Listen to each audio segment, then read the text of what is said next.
The MiLAT program is the newest victim of this government as they seek to shut down and cancel the program going forward. Now, word is coming in that all staff at the MiLAT program was given letters terminating their contracts, which signals the end of the line of the MiLAT program. Now, this program, alongside the battery of youth programs in this country, formerly created under previous PNM administrations, was created to intervene with young people who were vulnerable and lived in vulnerable communities.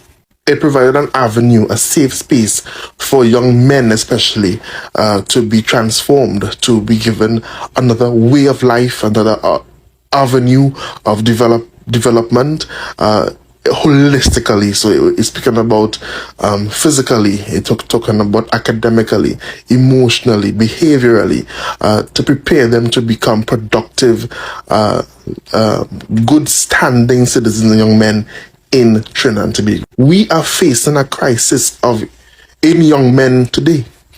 Our crime and criminality is being led predominantly by young men ages up to 14 and 29 in this country. And this program was tailored and created to reach out and to give these young men a safe space where you rarely and hardly have safe spaces for young men to hone their skills, to get another chance of living, and to become good citizens in Trinidad and Tobago. Young men are dying and falling like flies in Trinidad and Tobago with murder and this never-ending criminal life cycle. And this program was working so well that we have seen time and time again the many testimonials of young people who said how they came into the program and what the program did and transformed their lives today. Many MiLAT graduates today are in the various arms of the military. Many of them are in the CTPS. Many of them are serving this country valiantly. And with the stroke of a pen, this wicked and vindictive UNC has cancelled this program and has stopped giving the youth in Trinidad and Tobago a fighting chance to become transformed citizens of this country. The UNC under Kamala Persad-Bissessor, Wayne Sturge, Philip Watts, and that band of bandits have cancelled and are allowing young people and setting them up for complete and utter failure in this country. So the question really is, who is really winning under this government? Because it is certainly now, it for sure is confirmed in our minds today, in front of our faces today, that the young people of Trinidad and Tobago are not winning under the UNC. So I'm scrolling through social media and I'm realizing that a lot of persons are commenting on this MiLAT program. And we have a strange issue in this country where we politicize everything until it becomes irrelevant. I spent 7 years of my career as a school social worker, so I had have seen firsthand the impact of this MiLAT program in the lives of young men. Some of the young men that we characterize as bad children, who would have been giving a little trouble in school, they would have been running away from classes, disrupting the classes. Some of them were referred to this MiLAT program because they needed structure, they needed to deal with their anger. So they were referred to these programs to get assistance. Some of these are children whose parents refused to give up on them and they would have tried all other alternatives and it did not work. So they would have referred them to this program. And through this program, they were able to do CSEC examinations, they were able to learn a trade, they were able to get mentorship and to get some structure. This was what the MiLAT program would have done for them. And if we are honest, we know that at-risk youth, once they are not given that guidance, where they end up, they do not live, they do not survive to tell the story. I'm also seeing persons talking about the effectiveness of this program in terms of dollars and cents. So how do we quantify a saved life? How do we quantify a restored family? How do we put dollars and cents value to these lives of these children that have now survived their communities or their environment? This program gave several young men the opportunity to live a different life. It gave them the opportunity to live.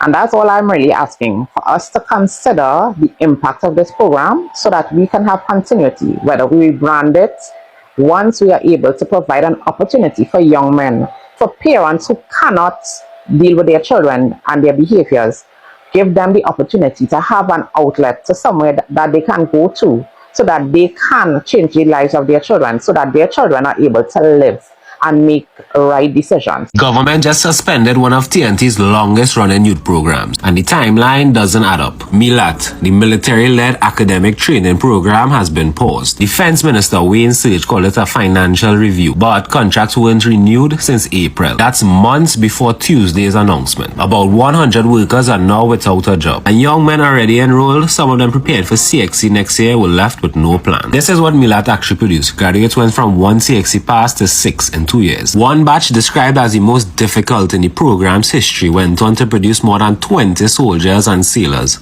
alongside entrepreneurs as well, and also a 90% CXC pass rate. Minister Sage's defense is that MiLAT existed during TNT's worst murder years. That's true, but the program was never designed to reduce homicides. Designed to intercept vulnerable young men before the streets did. If you pause a program while people are inside it with no transition plan and no timeline, that's not a review. It's a removal with extra steps. Leave your thoughts in the comment section below as always, and like and follow. At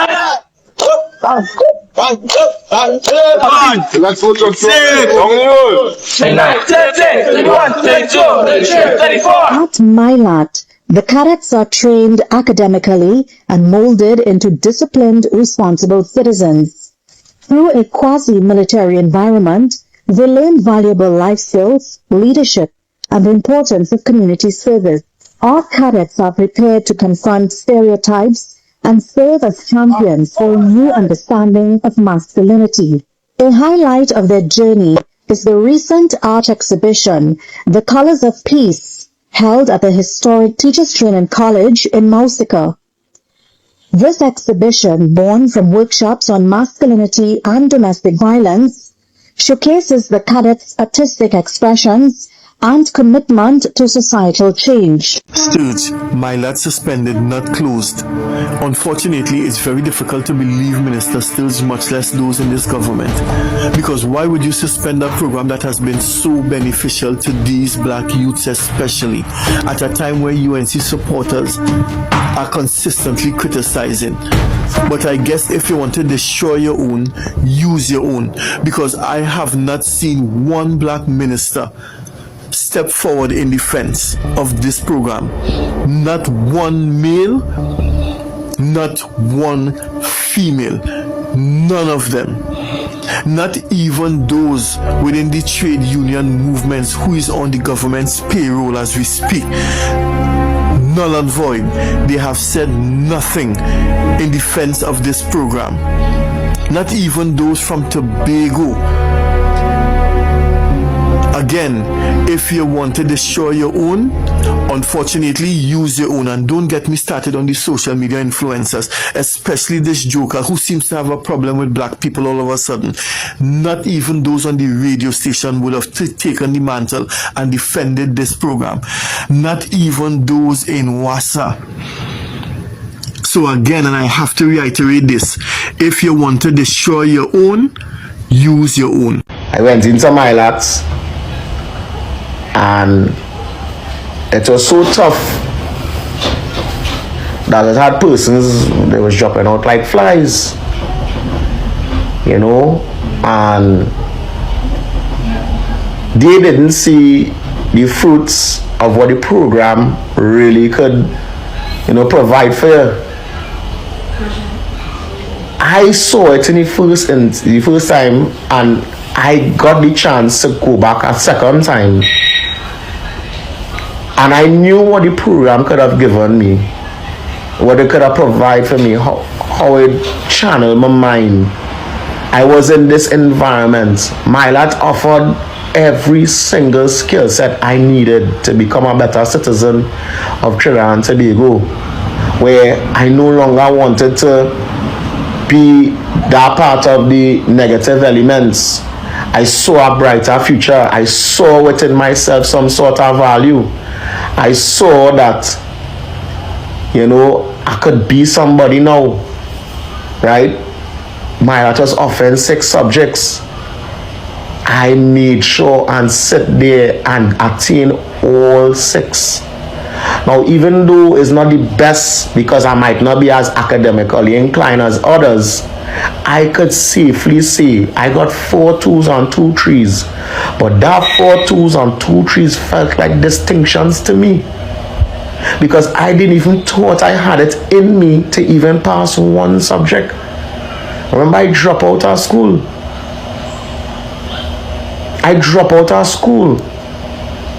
And when I went into this program and I get my first chevron, my first stripe, and I realized, but Jean-Luc, you're not wasting time at all.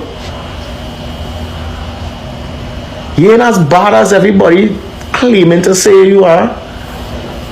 It's then when my family started to realize that I'm changing and they started to ease me back in home. I didn't even know I had that potential in me physically and academically.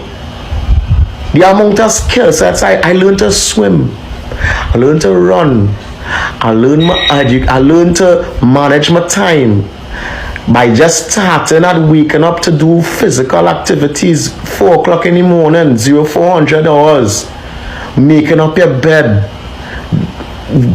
fundamentals of having a disciplined life, making up your bed, ironing your clothes, making sure that you have no loose ends in your clothes, making sure you're always neatly groomed, your fingers always cut, your toenails always cut, your hygiene clean. All these things that brought me back to become a better citizen. Then it came the day where I went on CARICOM and I get a second stripe. And I started to say, but Jean-Luc, you're really good. Let me go for the maximum. And then I get the 3rd stripe. These 3 stripes represent a cohort leader. I see this as a reminder to myself that I came from a very far. I had a long journey. And every move after I came through MiLAT was calculated. Every single move. I went to UE after. I didn't thought I had the capability of going into this University of the West Indies. And I came out with one of the highest GPAs after UE. A grade point average of 3.2. Am I like me? Made it so far? That motivated me to continue climbing the academic ladder. I went on to do a level 3 IVQ diploma in process plant operations at the Kenson School of Technology.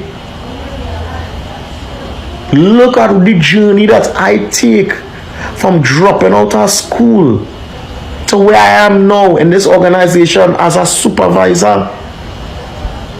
I could now afford to share my testimony to those who feel like they have no sense of hope. People don't understand the services that the MiLAT program provide for a lot of at-risk youths.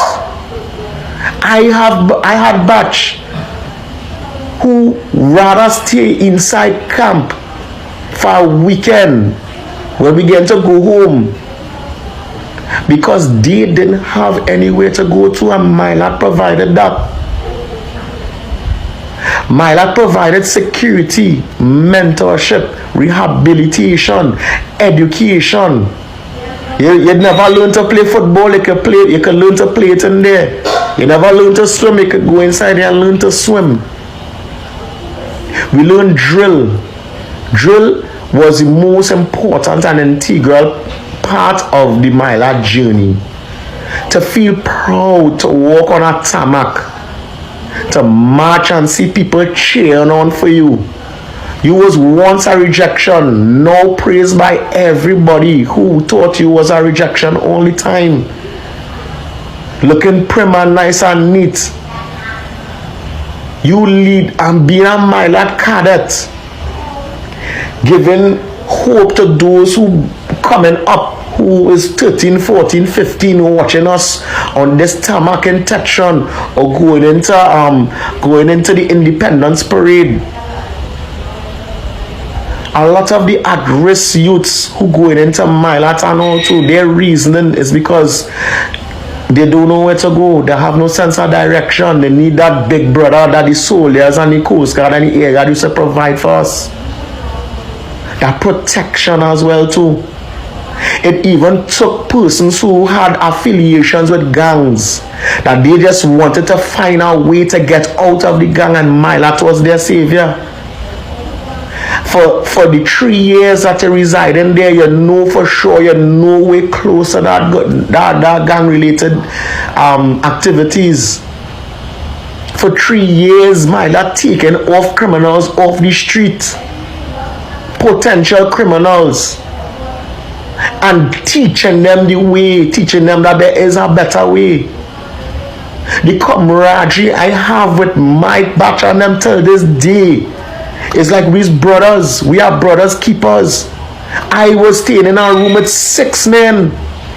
And I might have never liked them in the beginning, but in the end, because they bleed, sweat, and tear with me, we became like brothers from in the same room.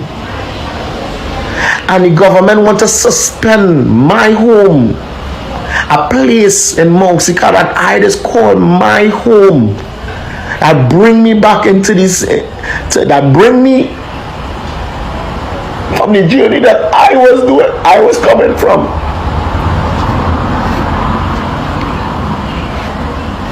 And the minister of Homeland, the minister who in charge of security right now, he is saying, and I take that as an insult,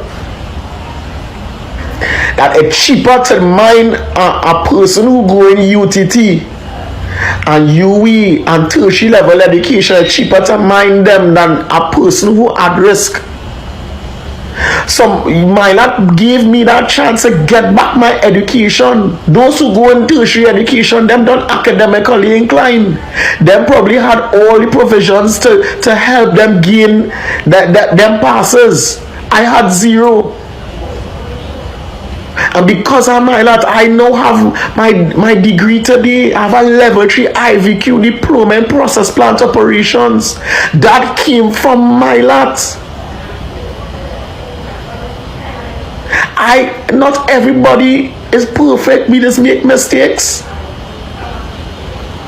But how you could tell me that you rather spend money behind somebody who already have the passes, who could still get a job with 5 passes, who just decide, well, yeah, but I'm smart enough, I go in UE, or I go in UTT, or I go in John D, or I go in somewhere because they can afford it, because they have the educational, advantages than me. I had 0, and MiLAT helped me get that. MiLAT helped me get that. It hurted me so bad to see that that's a decision the government making. So they want to shut down MiLAT. My thing is, you are going to shut down a youth program, and then later on you're going to hear all the older people talking about these youths them have no guidance. They want to just thief the what the easy way out, but it's like you're not providing anything for them, right? Jobs are very hard to get, especially as a teen coming out of school. They don't have much opportunities. So I am not justifying criminals, but if you don't give them a path, you don't give them a future, what do you expect? To our Honorable Prime Minister, Ms. Kamala Persad-Bissessar, I hope this message reach you respectfully. Before becoming the Prime Minister of Trinidad and Tobago, your vision and mission statement was, when UNC wins, everybody wins. When you got into power, your vision and mission statement still stand as, when UNC wins, everybody wins. The citizens of Trinidad and Tobago had gotten fed up of our previous Prime Minister not listening to what we have to say, not holding integrity, infringing on our rights, and making us feel like if we were still in slavery and we were tired of it. So the citizens of Trinidad and Tobago spoke, and they put you as the Prime Minister of this country.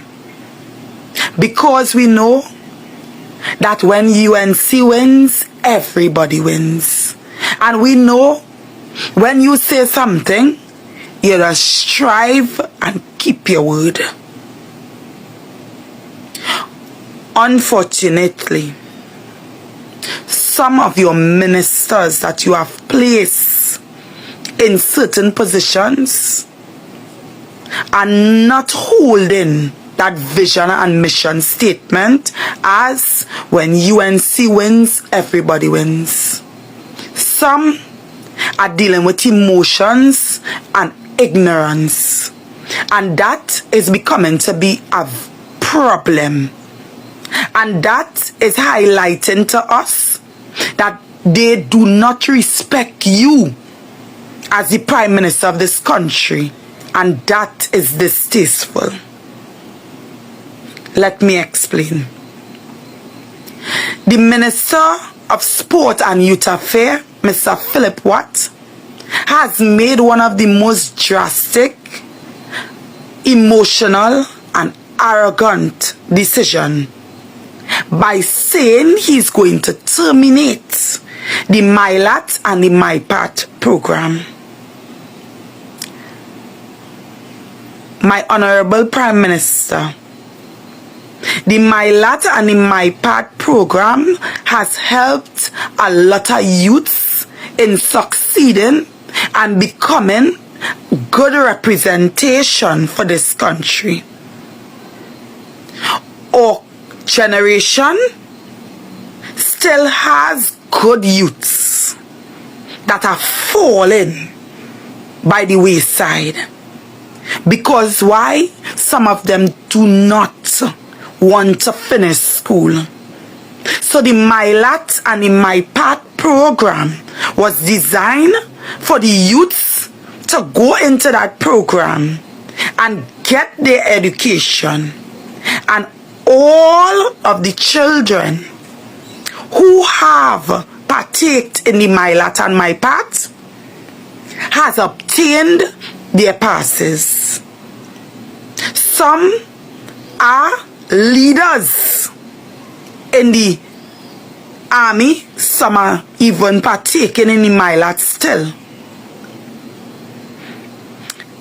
Please, my Honorable Prime Minister, have a conversation with the Minister of Sport and Youth Affairs concerning that decision he made in closing down the MiLAT and MiPAT program.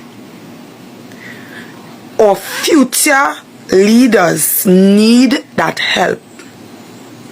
And most of the military people who have put themselves in full-fledged position to help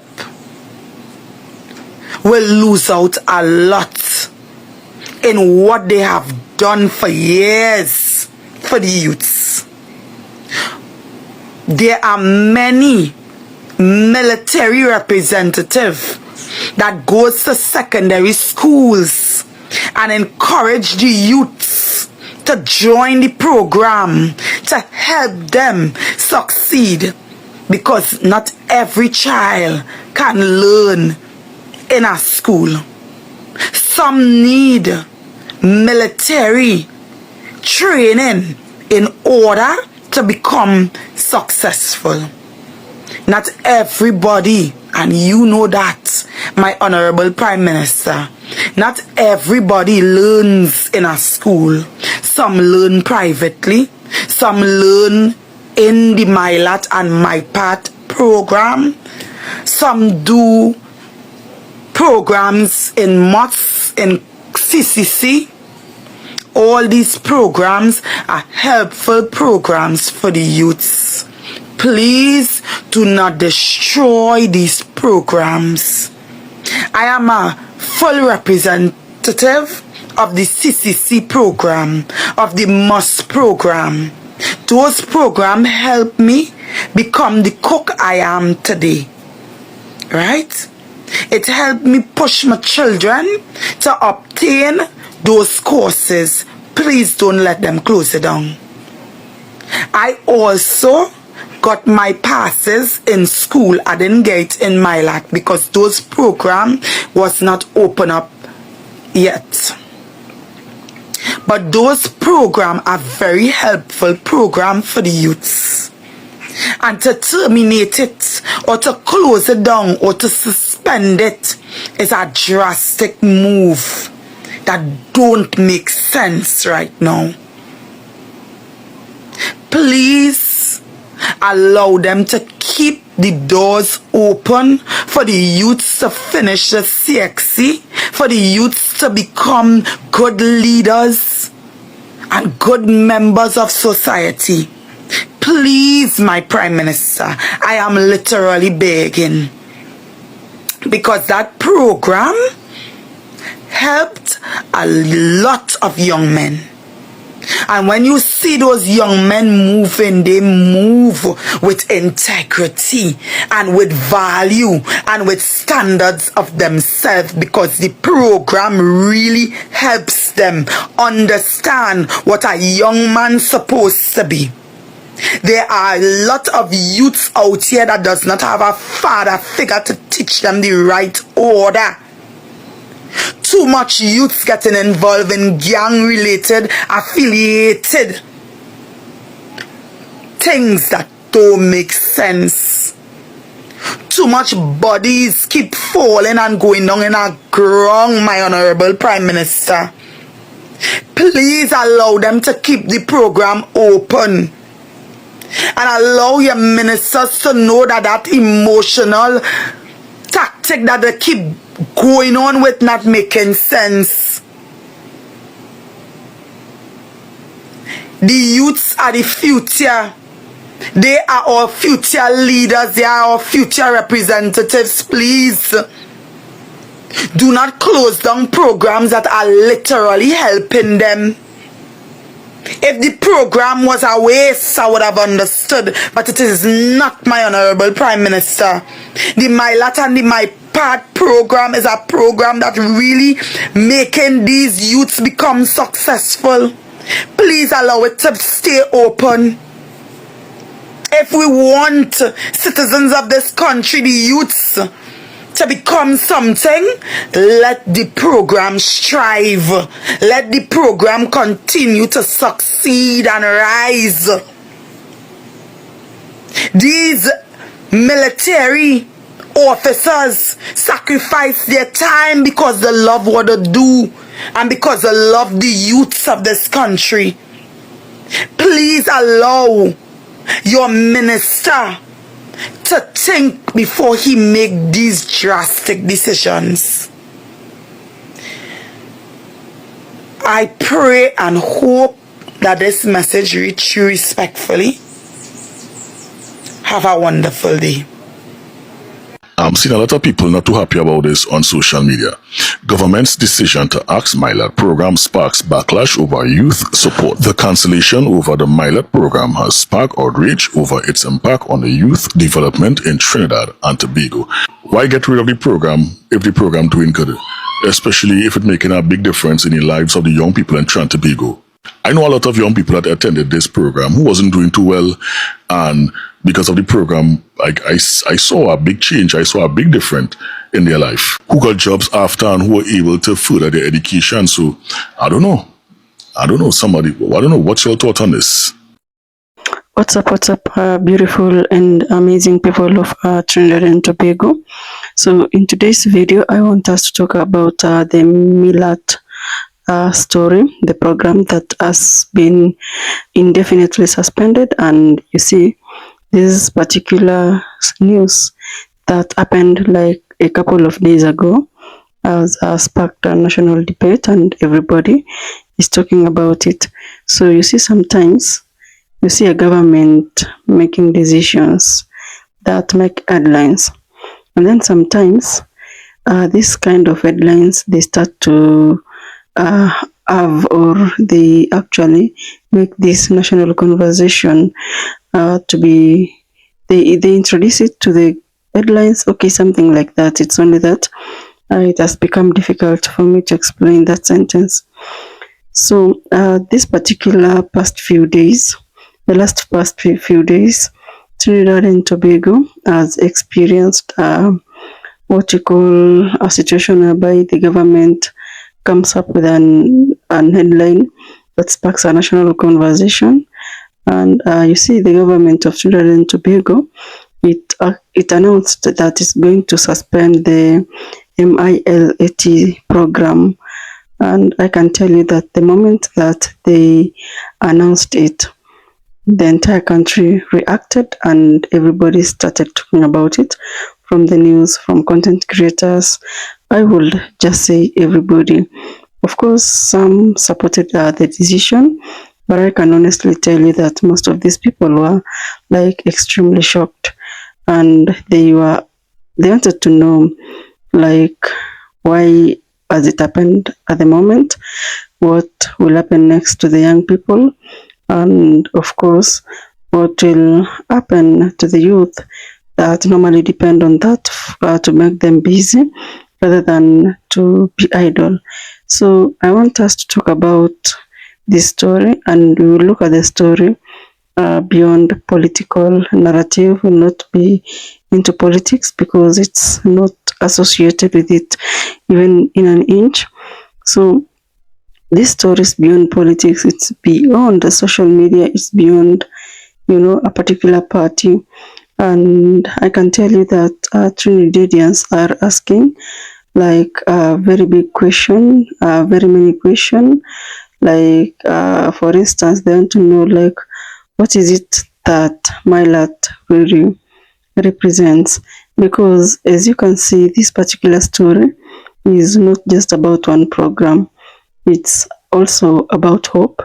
It's about a second chance. And of course, the future of the youths of Trinidad and Tobago. So, MiLAT, in short, it stands for military-led academic training. And this particular program, it was designed for the young people of Trinidad and Tobago between the age of 16 and 20. The goal was extremely simple. It was to create a structure whereby discipline was going to be built, and they were going to provide education, they were going to provide mentorship, and help the young youth to prepare for employment opportunities and also further education. So many countries do have that kind of program, and it really is a very positive one. So if you look at Trinidad and Tobago for like so many years, many Trinidadians have viewed MiLAT as just like more than a school, I would say, because you see, for them, they are offering strict structure, or rather stricter structure compared to a school.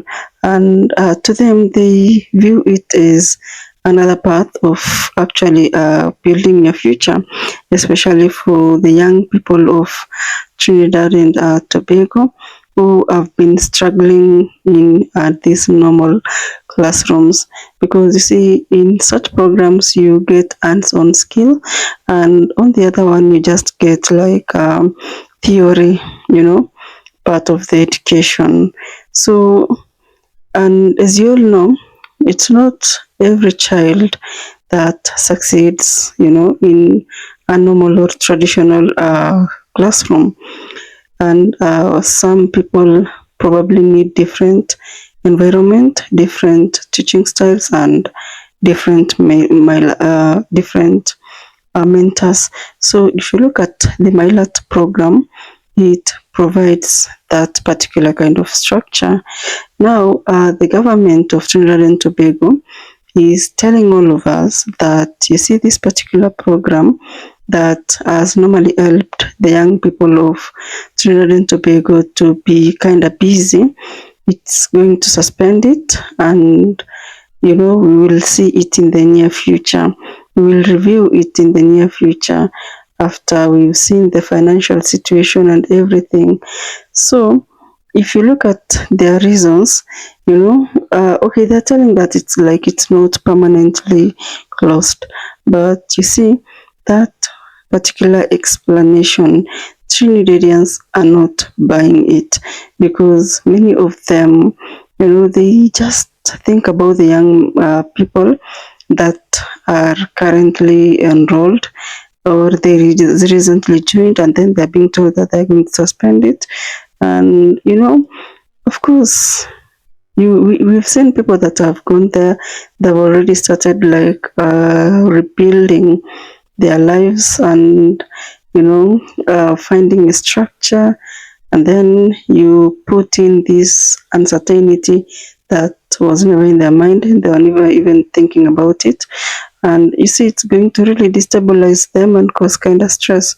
So as you can see, Trinidadians are actually speaking out in pain. They really want this thing back. And of course, we have those that are being positive about it.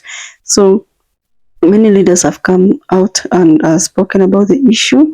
And of course, we hope that these questions are going to be answered. So if you look at this particular type of third world countries, they rarely just lose the young people out of nowhere. It's not like it happens in an overnight when such kind of situations happen, especially when there is unemployment. They normally lose them gradually, because you see, when there are these missed opportunities, and when someone drops out of school, or fails a job interview, or probably by bad luck they engage in negative kind of friendship, just one bad decision, I can tell you, if you think about all those items, most of these young people, they don't wake up to decide we just want to live in this kind of criminal activity or situation. Most of these people, they tend to dream about success. They dream about having a family.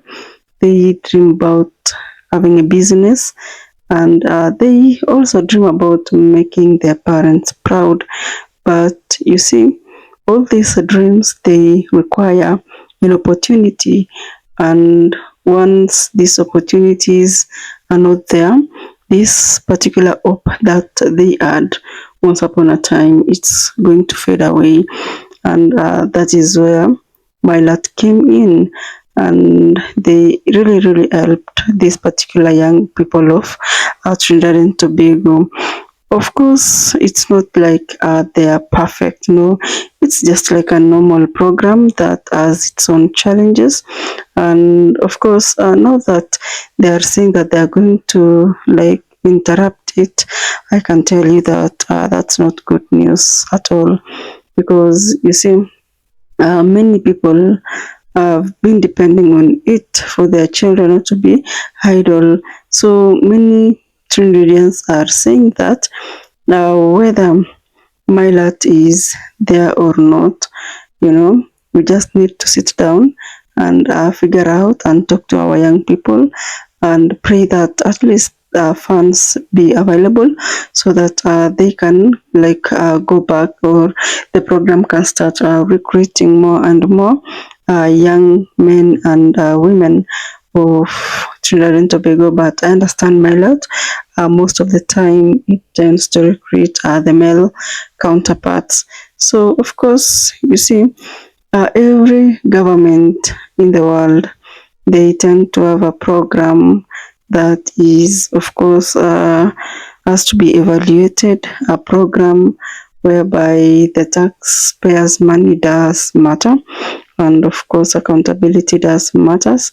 But again, if you look at evaluation, they should lead to one important question, and if changes are needed, what is the replacement in case the changes are needed, because it's really unfair and impossible to remove something and you see implement like half of the decision. It's not going to work at all, right? So if you need to replace it, replace it like wholeheartedly. And I mean, I want you to imagine this particular scenario whereby you are removing a bridge, and after removing that bridge, you are not building another one. So at the end of the day, people need to cross this particular this particular river, right? So the same principle will apply to the MiLAT program that was recently suspended. If MiLAT changes, or if MiLAT program changes, what do you think is the bridge going to be like? And I don't know, will it be vulnerable to the young people, or what's your take, by the way? So that is what Trinidadians have been talking about, and they really want to hear from you also. I would appreciate if you go down there and comment, because you see there is so much to learn from this particular story. You see, crime prevention does not normally begin at the police station. It begins much earlier in a child's home, in a family setup. It begins in homes, in schools, in fields whereby people are playing, in mentorship programs, in youth development initiatives. And if you look at researchers online, they're saying that these policymakers that are normally made, they have most of the time offered programs like education and talent nurturing, and they really play a major role in steering young people's toward a productive future. So at the end of the day, that does not mean that every participant or everyone that is involved succeeds. Life is kind of complicated, and it's something that it doesn't have a formula. So if you tend to remove something that was a positive option to the community without a clear alternative, that will create a concern to the people. And if let me give you this particular scenario. Think about the families whereby many parents tend to worry, like each and every time. For instance, they worry about their children. Are they going to choose the right friends? Are they going to believe them?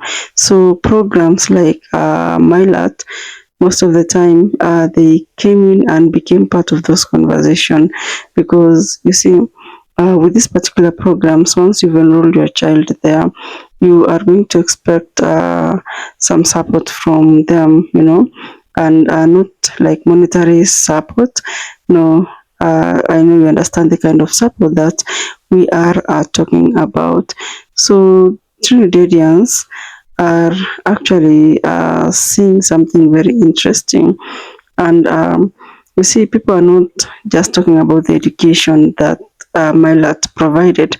They are talking about priorities, about this public money or the taxpayers' money, where is it going, and they want to know like what programs deserve investment, how do they measure success.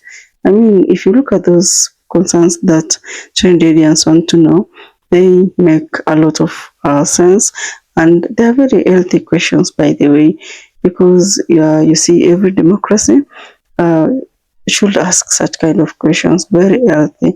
Of course, the answers should be based on evidence at the end of the day, not emotions, because you see, if MiLAT produced positive outcomes, people, the institution like concerned to it should strengthen it. If there were weaknesses that existed, then they should have fixed them. And if reforms are needed in MiLAT program, then you see the management needs to explain it clearly. You see, transparency in governance and leadership builds trust. And of course, if they become silent and just say like, we are suspending it, blah, blah, blah, then it's going to create a lot of debate within the country, especially, when these type of decisions like the one that we're talking about now affects the young people. So sometimes you'll see the government evaluate programs using budgets allocation. So the people probably in Trinidad and Tobago provide like they evaluate most of these programs using a story.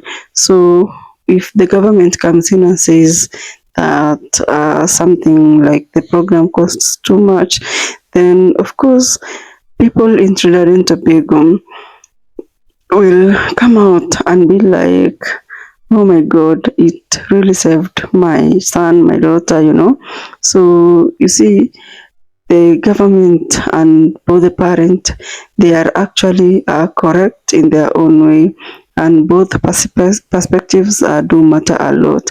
So the particular story about MiLAT is really emotional, because you see, youths